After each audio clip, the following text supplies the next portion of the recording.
Welcome back to another video. Today we'll be discussing the average net worth, the median net worth, and the net worth of the 1% by age. If you're not sure what a net worth is, this is when you take all your assets. These are usually items that hold value or increase over time.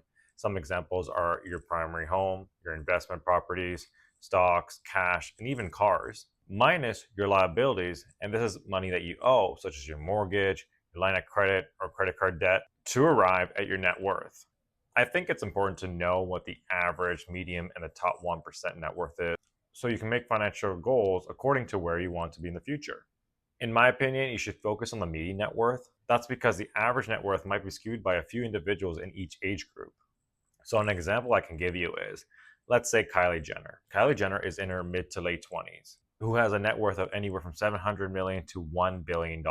So, that's why a few individuals might skew the results. So focusing on the medium net worth might be better.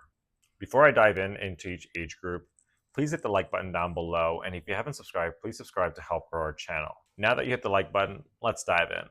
So the first group that I want to talk about are individuals from the age of 18 to 24. These individuals have an average net worth of $28,707. Like I said before, the average net worth is skewed by a few individuals. So if you don't have this, do not stress.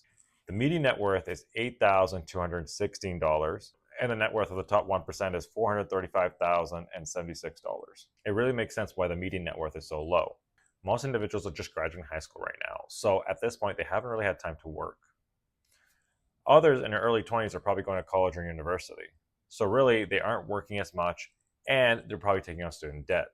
Again, a liability is money that you owe, and student debt would be one of these. And currently, the average student debt is sitting at $37,850. And it seems to be growing every single year. Something that I did when I was 14 was I worked part-time during high school. And in university, I kept the same work ethic by working part-time during university as well. Also, during the summers, I would work full-time. This was a great way to reduce debt and my reliance on debt. Also, when I went to university, I started flipping items on Facebook, and I found this to be actually pretty profitable, to a point where I was paying for going in and out with my friends and even paying for some schooling. And another two things that I recommend most 18-year-olds is to first go get a credit card. This way, you can start building your credit early. And the second thing I would do is go open an investment account. For Canadians, that could be a TFSA. And I started investing a couple $100s here and there, not only to start my investing journey, but also to learn the stock market. Now look at individuals from the age of 25 to 29. We see the average net worth has grown to $49,388. The median net worth is $7,512, and the net worth of the top 1% is $606,188.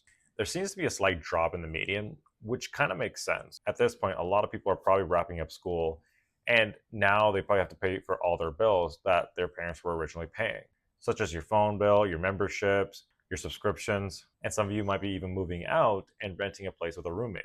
So also, people in this age group probably are starting to get a job as well, so helping to offset some of these expenses. So now you're probably starting a career and trying to find a job.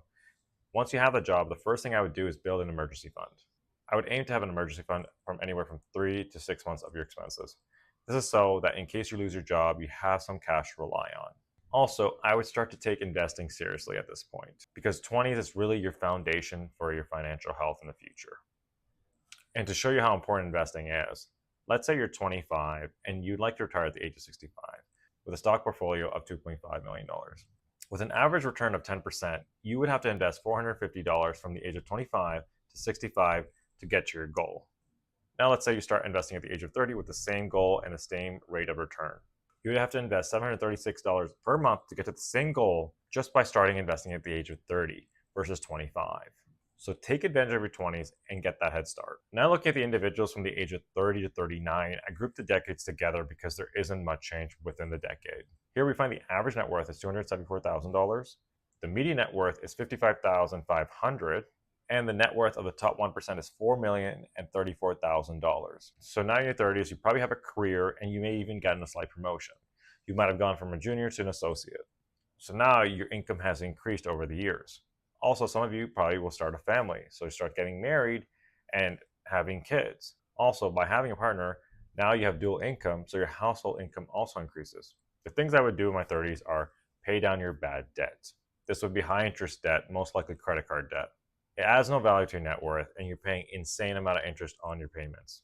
Also, at this point, I would really try to save 20% of your income and trying your best to max out your TFSA and RSP accounts. Also, by the time you reach your late 30s, I'd aim to have a net worth of at least 1 to 1.5 times your salary to help you retire comfortably at the age of 65. Now moving on to the individuals from the age of 40 to 49. Now we see the average net worth being $624,000. The median net worth is $127,000. And the net worth of the top 1% is $10,494,000. We see the median net worth has almost doubled for people in their 40s. At this point, it makes sense because in your career, you're probably at a managerial position, so your income has increased quite substantially. Also, you most likely are paid off most, if not all, your student debt and other high interest debt, meaning you have more money to contribute to your investments and savings as you have less debt to worry about. Also, there's a very good chance that you might have purchased a property in your late 30s. So now your primary home is also building equity as the years go by. Things I would focus on in your 40s is maxing your investment accounts. So maxing your TFSA and your RRSP account. Also by your late 40s, I'd aim to have anywhere from 2.5 to 4 times your salary as your net worth to help you have a cushy retirement. Now looking at individuals from the age of 50 to 59. I couldn't get exact numbers online, but I was able to find a good estimate that should give us a good idea of what the net worths are. So the average net worth of individuals from the age of 50 to 59 is anywhere from $900,000 to $1.2 million. The median net worth is anywhere from $170,000 to $195,000. Here we see the average, median, and the net worth for the top 1% hit all-time highs. This is in line as most individuals at this time would have paid off most of their primary home, so maybe they would have a minor mortgage left. Also, if you've been investing consistently, you'll see the compound interest actually taking effect on your investments, and your investments will start growing much faster. Also, at this point, you probably reached the most senior level in your career. So that would mean your income is at the highest point. And your children are probably much older at this point, so you're not paying for all their bills anymore. Or at least you wouldn't like to. Your goal by your late 50s is to have the least amount of debt as possible and make sure most of your debt has been paid off. And I would aim to save anywhere from 4.5 to 7.5 times your salary as your net worth to help you get that cushy retirement. Now moving on to our last age group, that is individuals from the age of 60 to 69. Here we see the average net worth is anywhere from $1.2 to $1.3 million. The median net worth is anywhere from $220,000 to $270,000. And the net worth of the top 1% is anywhere from $17 to $22 million. This is the stage of life that most individuals will start retiring. And now you really focus on chasing your post-career goals. And these goals are different for everyone. Some would like to travel around the world. Some would just like to golf everywhere around the world. And some would like to spend more time with their kids and their grandkids. At this point, your primary home should be paid off. So your house is just full of equity. Also, your investments are benefiting from compounding interest. So they're growing at a rapid pace. And you should have next to no debt at this point as well. So helping you gain that high net worth in your 60s. Being in your 60s and before retiring, I'd probably aim to have anywhere from 7.5 to 13.5 times your salary as your net worth. So if you're 65 and you're thinking of retiring and you make $100,000 per year, I'd aim to have $750,000 as your net worth. And if I'm being honest, we've seen expenses go up in the past few years. I'd aim for the higher end. So I would aim for maybe 11 times your salary. Now, having your house paid off, having next to no debt, and having a large net worth, you can really focus on enjoying life. But I do want to emphasize something. Even though we're focused on generating wealth, you should enjoy life at every age. I know sometimes we're in a hurry to get wealthy and rich, but don't forget to live life. When I say this, I don't mean to go on a $20,000 to $30,000 vacation, but you can go out, get good deals, and explore the world if that's what you're interested in. Or go enjoy the hobbies you like to do. It's important to have a balance in life. And if you're in your 20s, first thing I tell you right now to do is start investing. Do not procrastinate. Start today. I hope you guys enjoy this video. And I hope you guys are able to take the net worth from each age and make your financial goals accordingly. Stay tuned for future videos. And until next time, remember to keep investing.